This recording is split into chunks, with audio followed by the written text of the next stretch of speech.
All right, Rockport-Fulton, America. Welcome to this episode of the Pirates Cove podcast. I'm your host, Rick Walker. Joining me as always, the man, the coach, as Mr. Gabriel Trevini likes to call him, Rob Walker. How you doing tonight, Rob? Living the dream. Week 4 is here. Excited. Week 4, it's flying by. It's crazy how quickly we've got here. We're almost halfway to the season, and we just felt like we blinked. But let's get this thing kicked off with the headline of the week. Rockport-Fulton Pirates travel to Bishop, and let's just say they handed out a nice little beatdown to those nice friendly Bishop Badgers over there. We weren't too kind to them over at their place, Rob. No doubt. Total domination, Rick. Really love the way we got started. Ultimately, the way we played frustrated them. Tons of turnovers created by the Pirate defense. Some self-inflicted wounds for them, but ultimately they had no answer to stop our offense, and our defense forced them 3 and out 3-4 times in the first half, another 3 times in the second half, and ultimately that just took their will. And the run game was dominant. The defense was dominant. Pressure was there. For the most part, we tackled well. We limited the big play, and the Pirates dominated from beginning to end, so much so that we got to rest some starters in the second half, got some young kids some seat time in positions, and I think that's going to pay dividends for the long term as we get in or close in on district play. Couldn't agree more. Listen, it was a fun game. It's a lot of fun to call. I mean, 2 weeks in a row had fun games where the Pirates have put up 40 plus points and executed very, very well. You know, shout out to the offensive line, Keith Kilo, Eric Hadjick. Who else I got on here? Right, Tanner Starling, Tanner Starling, Aiden Richardson, Levi Dias. Great effort by those guys up front. Controlled the line of scrimmage against Bishop. Dominated. We were able to run it. I wouldn't say as much inside as we were able to get to the edge a lot of times, but listen, Bishop was really their defense was to try to clog up the middle, and they did it. We still got some good yards in the middle, but when we got to the edge, we took it to the house. I mean, Zane Rios had a huge game. Traey, our guest on the podcast, had a big game, which is key. Which I'm gonna give a caveat. I hope it shines true to this when I bring it up. But had him on the coach's show, and of course he performed well. That one run he had down the sidelines, he literally, butted the defensive back, kind of got off of him, and then took it to the house. And truck stick touchdown. Yeah, for sure. And it was a very, very impressive run. Threw him out of the club, so to speak, as they like to say. But ran a lot bigger than what he was. And then Zane showed off some good speed. Seems more comfortable running the ball this year. Looks really good. And is making a lot of big plays week over week. He's contributed every week so far this season with a big play. And I think that's paying dividend. And they're playing him in so many different positions, right? So, again, great offensive line play. Good play by the backs. A lot of rotation. And you've mentioned it. You called it out of reps by the twos in a lot of instances, and a lot of platooning to get kids reps and mixing it up a little bit. I agree. Yep. That experience pays off down the road if you've got a player that goes down or you need a kid in a crunch time situation. They've been there, done that type of thing. And, experience just shows that you can do it and gives you confidence. And I think these Pirates are going to be going into the KinKaid game here, which we'll get into in a minute. Pretty confident, right? Without a doubt. Yeah, let's dive into the phases of the game before we move on and talk about our player of the game, and then talk about KinKaid and a few other items, Rob. So let's start with the defense this time. Obviously, a big game from them for the most part. Pitched to shutout most of the way through. A few things caused that to be lost, but talk about what you saw on our defense. Yeah, I saw a lot of pressure on their quarterback, who's good, Braxton Montalvo. By the way, I think their offense long term is going to be quite explosive. I think they've got playmakers. If they can shore up that offensive line and give their QB time, I think he will make plays for him. But we rattled him all night long, punished him. Brady Cunningham with a big stick on a incredible goal line stand that really, I mean, from then on, that was game over, right? Like when we made that right before the half there, that was, okay, we're done. Like we don't want any more. And for their quarterback to take a beating, net, the defense, the scheme was great. The kids were, for the most part, in the right positions in the secondary, at linebacker. The defensive line played well collectively. Team effort, ball was when it was in play, all 11 guys were getting hats to the football, which you love to see. Gang tackling. Feel like I said, we tackled well. We were physical. We created the turnover. And to me, that was huge. I think the turnover sword had 5 footballs on it. One was the goal line stand that turned into it, and we created 4 other turnovers. So just a really, really nice job by the defense, mixing up the scheme from coverages, blitzes, to taking away their best playmaker, number 7, Aiden Andelon. Just really, really nice job. Super impressed with the way the coaches had the boys prepared, and they went out and executed the game plan. For sure. I mean, we locked it down pretty good. There was a couple times they had open receivers, but then we made a nice play. I think they really had one explosive the entire game, which he got loose on the edge there, and it was on the same play that there was a wheel route that was I would say a busted coverage, but they got into the kind of a crossing pattern. And he got to the edge of the sideline and ran it another 15, 18 yards before we got him pushed out of bounds. And I'd say that was their biggest play of the football game. The two goal line stands, really, one that kept them out when they're probably a foot away from the goal line, and they kept trying to quarterback sneak it. We stopped that through great penetration, and then he dropped it back to throw it, which was funny because I was sitting up in the booth press box talking to Ethan, and I'm like, I'm surprised they don't throw it because they haven't been able to effectively run it. And sure enough, they drop him back, but Coach Black, timely blitz and great sack, big time play, and turnover on downs. And I mean, we were fired up in the press box. Like we were like, holy cow. I mean, did not expect that at all. And obviously neither did Bishop. That really kind of crushed their spirit, if you will. And, the second one also, they kicked a field goal and got the 3 points.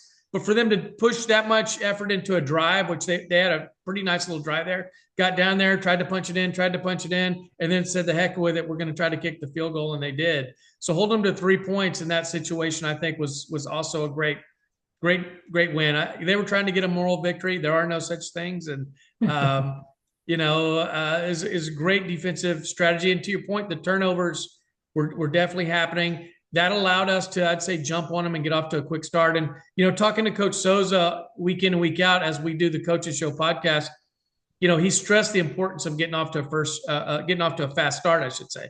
The first game of the season against Orange Grove, that was not the case. We were dragging and didn't play well. I mean, came out like gangbusters in the third quarter. Well, we've come out that same way like we did in that third quarter in both the San Diego game and the Bishop game to start. And I think it's made a world of difference, right? And it's a lot easier to play up, right? When you've got a lead, when you've got stops and you're it's a lot easier. You have a lot more freedom. You get to dictate what your opponent has to do versus them dictating what you have to do. So the leverage and the advantage that goes with that and that momentum you carry with it, it's priceless. And I think, the last 2 weeks have shown how valuable it is and have really led to strong 40+ point victories for the Pirates defensively.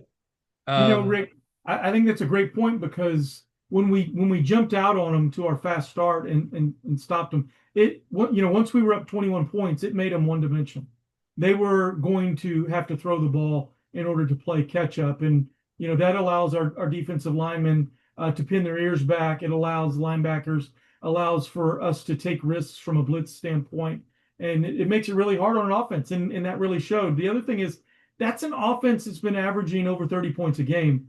And for us to almost hold them to a goose egg, that field goal was done to make sure they didn't leave with the goose egg, I think was super impressive. Great team effort. Again, a lot of boys got to play, getting experience, really did a nice job. And I think, like I said, only going to pay dividends long-term. For sure. And you mentioned the average points and hold them to 3. We also held them to negative rushing yards for the entire game. So that's really a rare thing in high school football. And so just speaks to the dominance of that defense up front. And then, when we did get the opportunity, the offense carried the mail and put it in the end zone and then forced that one-dimensional situation. So anytime you can do that and a team is predictable and forced to drop back and throw it, I think is, every snap, that makes it easier to defend. It makes it easier for your secondary because to know what's coming ahead of time, now all you got to do is go make the play. Keep it in front of you and go make the play. And we successfully did that. One other shout out I want to give is to special teams, right? We got an opportunity to kick an important field goal, a fairly, long field goal, a situation we haven't been in all season long, and he delivered. And I think that could pay dividends later in the year. Talk a little bit about that, Rob. Yeah, I'd love to see us be able to get points right before the half or the end of the game, especially if it's close. Tie it, win it, whatever. Things like that are important in clutch situations, if you will. We really did a good job on kickoff, except for once we lost contain. They got the edge, so we'll get that shored up. Kick return did a nice job. No big return, so looking for the Pirates to break one here. Maybe this is the week that we do it. Everybody picks up a hat on a hat, creates a lane, and we hit the gap and make a big play out of it. But we'll see. I'm excited for that to happen. I think they're doing a lot of good things with the special teams. Punt, we did a lot of stuff out of shotgun where we would move back into a quick kick like scenario. I think Reed did a nice job punting the ball. Don't think we got many returns. They either hit the ground or we fair caught them. So want to catch the ball in the air whenever we can. They say on average you lose 15 yards when the ball hits the ground on a punt return. So if we can do what we can to catch the ball in the air, I think that'll be a point of emphasis this week and in the coming weeks. But overall, really nice job by the special teams. Other than the kickoff return, I think we did a really nice job. Yeah, and shout out to George Bull Solis on the kickoff.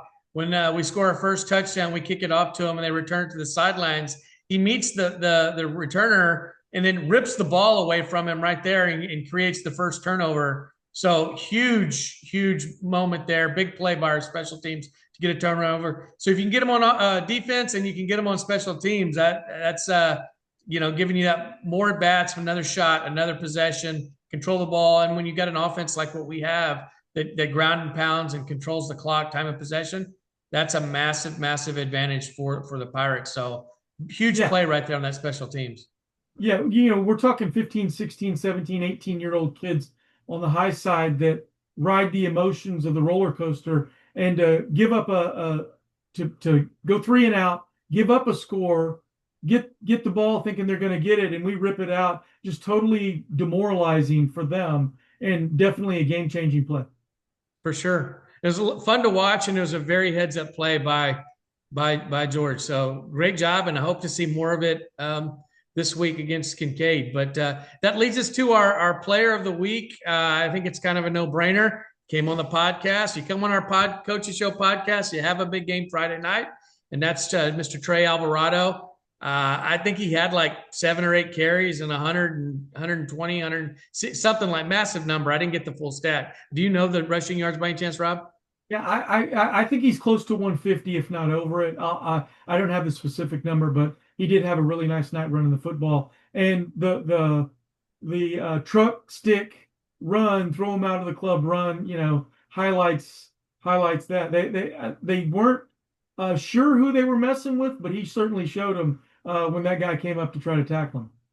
For sure, that's fun to watch, and I guarantee you that will be on his highlight film. So congratulations to him, and I encourage any Rockport-Fulton Pirate football player to come on our Coaches Show podcast. You're going to have a big football game. So that leads us to a preview of KinKaid, Rob. We got a big one this week. Tough matchup.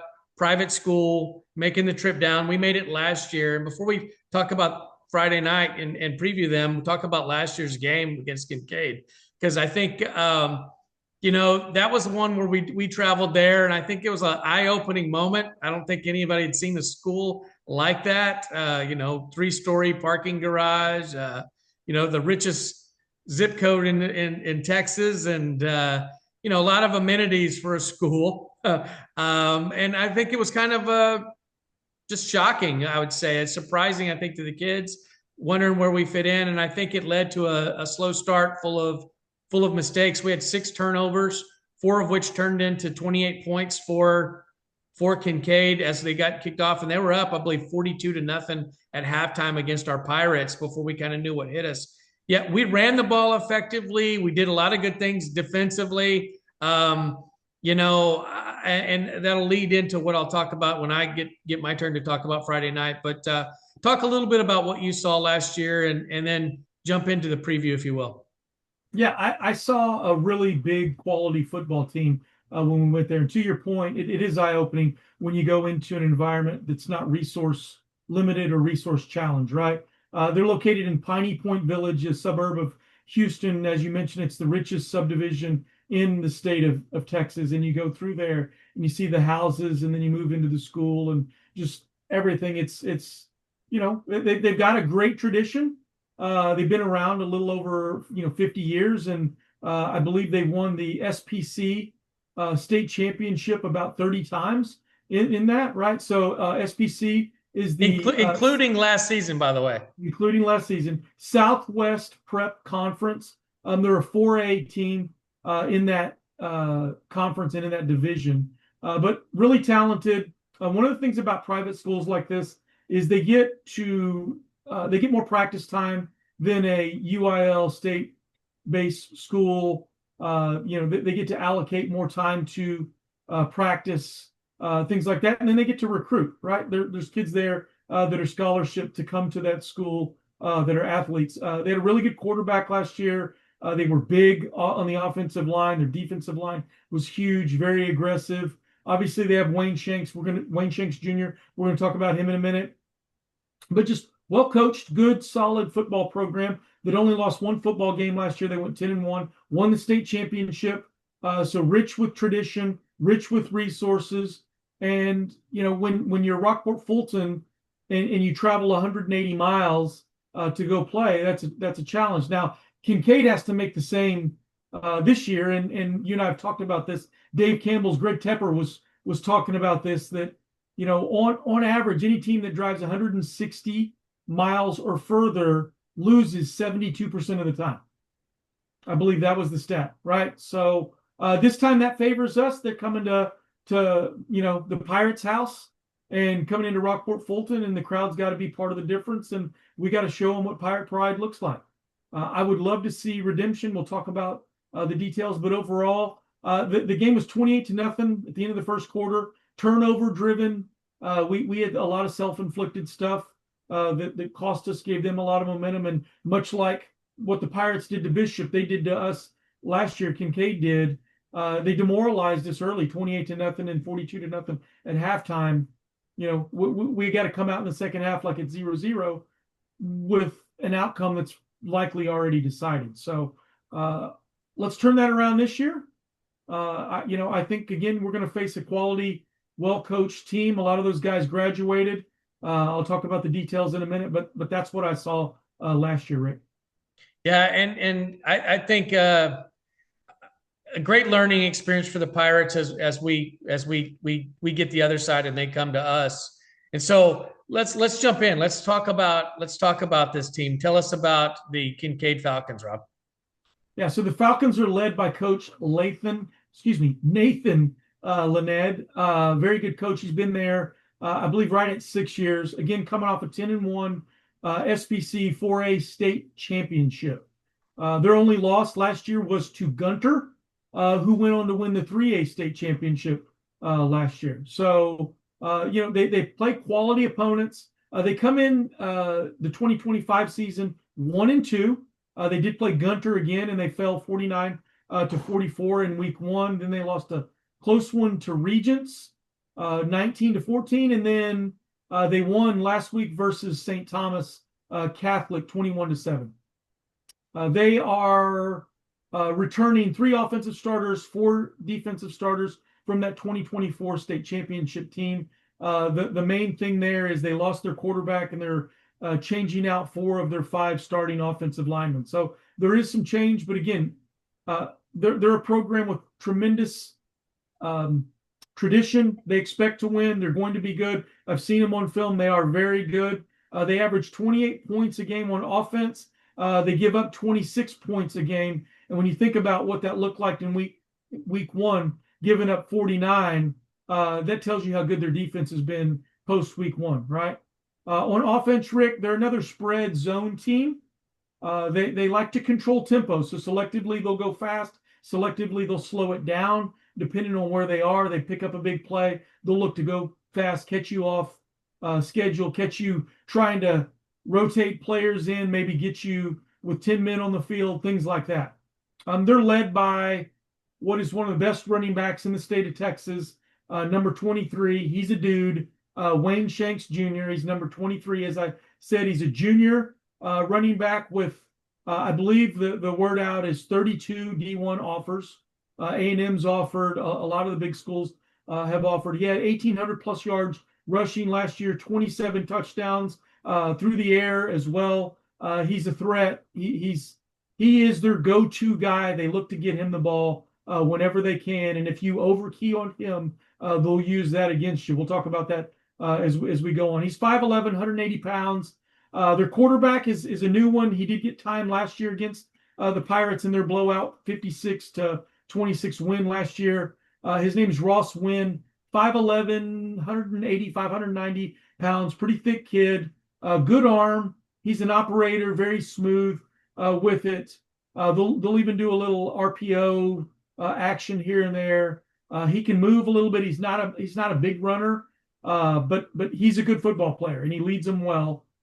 They also have a big young tight end, number 85, Drake Olson. He's a playmaker. We're going to have to tackle him well. They'll get him in space.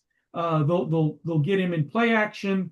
Has nice hands, very athletic, probably 6'3", maybe even bigger, probably 220 pounds, can move. So he's a matchup nightmare that we're going to have to make sure that we shore up there. Overall balanced team, though, on offense, again, Shanks is the guy. If we tackle him well, we'll have a good chance. On defense, they're a 4-2-5 scheme normally, Rick, but nobody really plays 4-2-5 against the slot T. I look for them to have a five-man front, trying to fill gaps, and then try to key opposite our slot back. So if our slot back's on one side, they'll look to crash in and cave out to protect the edge there, to try to limit that side, and then hope they can tackle the middle or the quarterback in all the play fakes as they go, right?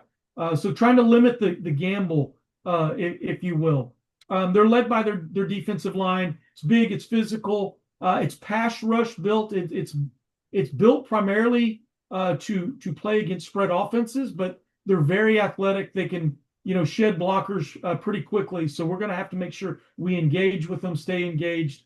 Number 9 or number 8, it's hard to tell his number on film. His name is Odell Wynn, very athletic kid, aggressive, will get to the quarterback. We'll have to make sure we contain him. And then at linebacker, they're a little undersized at linebacker, but they're athletic, they're fast, and they fly to the football. Number 0 is the guy there. His name's Morgan Tannery, really flies to the football, like I said.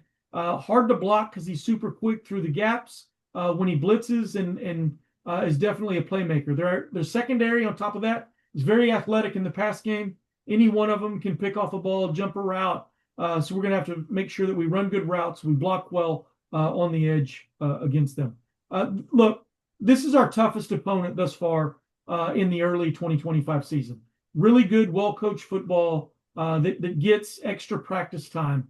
So from an execution standpoint, I would say they're similar talent-wise to Orange Grove, with a few more guys, probably offensively and defensively, on each side. But they're more well developed and further down the path from an execution standpoint, which is going to be critical for us to make sure we're aware. We can't miss assignments. If we do miss assignments, this is a team that will make you pay. Yeah, I couldn't agree more there as well. I mean, look, I think we must execute cleanly, right? We've got to establish the line of scrimmage with the run game and control it, keep possession of the football, limit Shanks touches, not turn it over. If we can, listen, if we can tackle well against Shanks and we don't turn the ball over, I really like our chances Friday night. Like really like them. I agree. I think so. My Spears and Co. keys to the game, Rick. Glad you mentioned this, right? So one is we've got to tackle well to limit the big plays. And especially if our D line can tackle well, where they have gap discipline, but they're able to penetrate and they get him tackled in the backfield before he gets started, that will go a long way to the Pirates winning this football game. The second key is they got to force turnovers from KinKaid, and we got to make sure we limit them with our offense. We've got to control the ball, because what we can't do is keep putting our defense out there facing Wayne Shanks Jr., right? And then we got to get pressure on the quarterback, because they can throw the ball. They'll run deep outs. They'll run a bunch quad set where they'll either swing it to Shanks or they'll hit it deep. They do a lot of swing plays to the backs or quick throws out to the edge to force us to tackle in space. And that's where tackling well at the point of contact is going to be critical in this football game.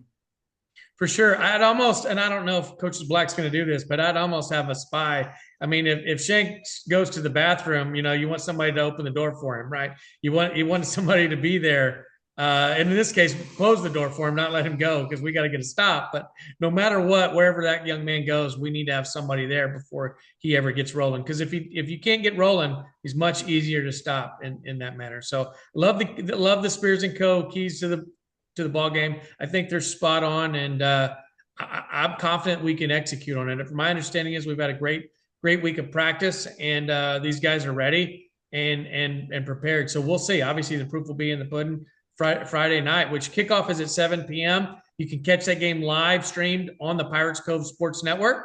Per usual, I'll be calling the game with Ethan up in the box, and we love for you to join us. Most importantly, though, we'd love for you to be in the stands. Be loud and proud, support your Rockport Pirates live and in person, and then stream the game from your phone right there from the stands. That is literally the best way to watch Rockport-Fulton Pirate football.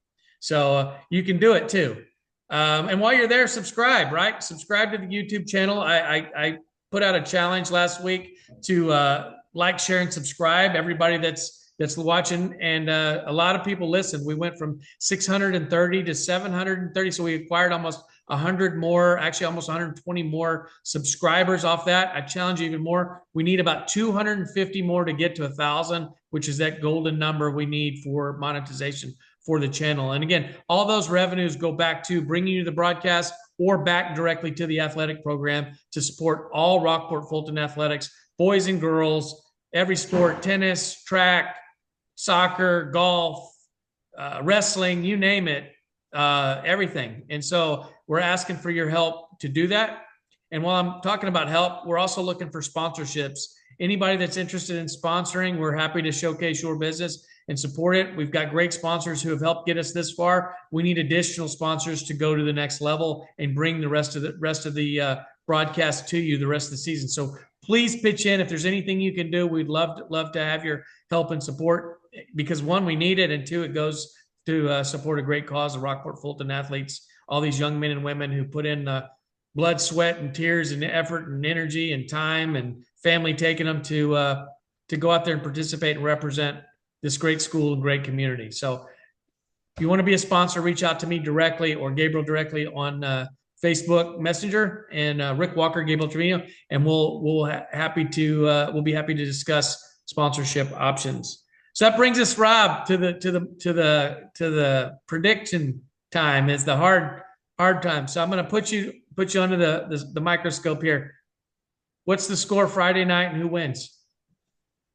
Well, I'm going to be succinct here.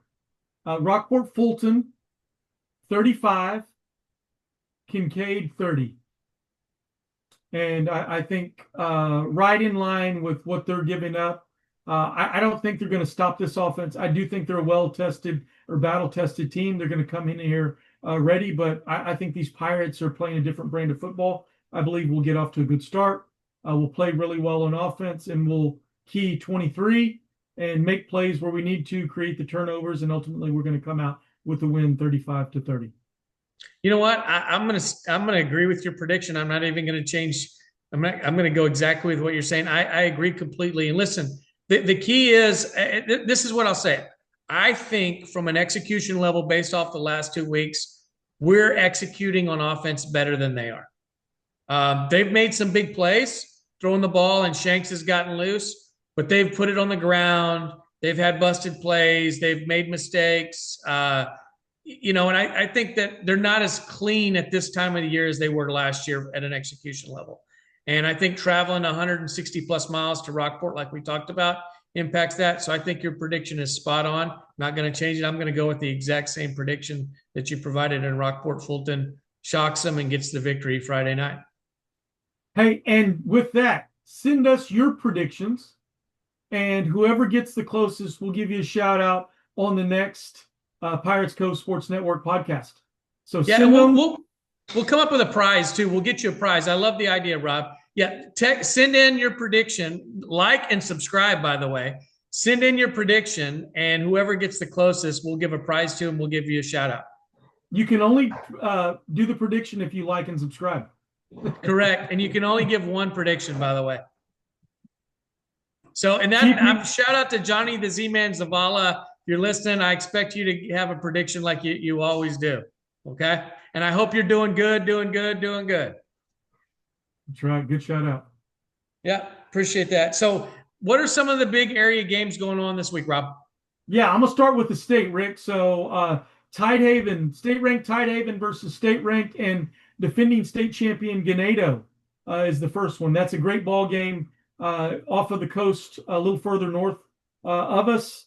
Really, that is a super competitive ball game. I think there are two different classifications, but both teams state-ranked. South Lake Carroll versus Euless Trinity, both state-ranked in 6A. South Lake Carroll is currently number 1. Salina, number 1 in 5A versus Franklin, number 1 in 3A. So you got two number ones going head-to-head there. State-ranked Carthage versus Tyler Chapel Hill, which is a great rivalry. You got Austin Westlake versus Cibolo Steel this week. And then in the area, you've got Cal Allen versus Carroll. We play Cal Allen next. Last year, Carroll upset them, so we'll see. I don't know if this year would be an upset. I think it's going to be a really good ball game, though. And then you've got GP versus Sinton. And, that's a team. Sinton's a team in our district. Sinton is undefeated. GP is undefeated. I believe GP is going to beat Sinton on Friday night. I'm calling it now. You got Cuero versus Miller. Last year, Miller got Cuero. This year, I think that's going to get flipped. I believe Cuero will beat Miller. You've got Ingleside versus Banquetti. I believe Ingleside will win that. You've got undefeated Robstown versus 2-1 Moody. I think Moody's going to beat Robstown and move Robstown to 3-1, although they are having a really nice season. And as I mentioned, I think GP beats Sinton. So I think the district nets out where Rockport-Fulton's 3-1. I believe Cuero will be 4-0. I believe Sinton will be 3-1, Robstown 3-1, and I believe Ingleside will be 2-2. Great week of football. It's flying by. Enjoy every second of it. We appreciate you guys tuning in. Appreciate all your sponsorship and viewership, all that stuff. Again, like, share, and subscribe. And any closing words before we wrap this show up, Rob? Yeah, man, I can't tell you how excited I am about this community being on fire for Rockport-Fulton Pirate Athletics. It's incredible. The Spirit Challenge, if you haven't seen it, it's going all over the community. The cheers, some of them are funny, some of them are just fun. Collectively, they're making recommendations or challenging others to do the same. Get involved, bring the spirit. Let's keep this thing going. It's fun. It's incredible. And like I said, I'm so excited about what's going on in this community. Great leadership, great players, great kids, great students, great band, great academics. It's all coming together. And I love how on fire this community is for this program, for this school, for everything that's going on with athletics. For sure. One of the greatest things we can do is support our youth. And this is a fantastic way to do it. These kids are learning how to compete. They're learning how to be solid young men and women, future husbands, future mothers, great friends, great employees, great business owners, whatever it is that they choose. And this is driving it. And the support that you give helps encourage that. And what's important is what you decide is important. And right now, this community is deciding that Rockport-Fulton athletics is an important thing and they value it. And I'm proud to see that because it makes a huge difference in young men and women's lives. So appreciate all the effort.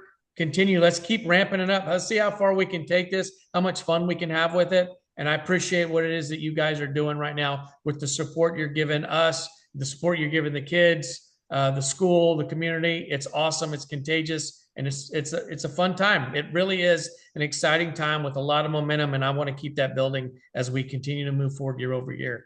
With that being said, that wraps up our show. I appreciate you watching as always. Please join us Friday night. We'll be streaming 7 p.m. live on the Pirates Cove Sports Network. Please be there. Please be in the stands doing both. It's even better. But with that being said, go Pirates. Go Pirates.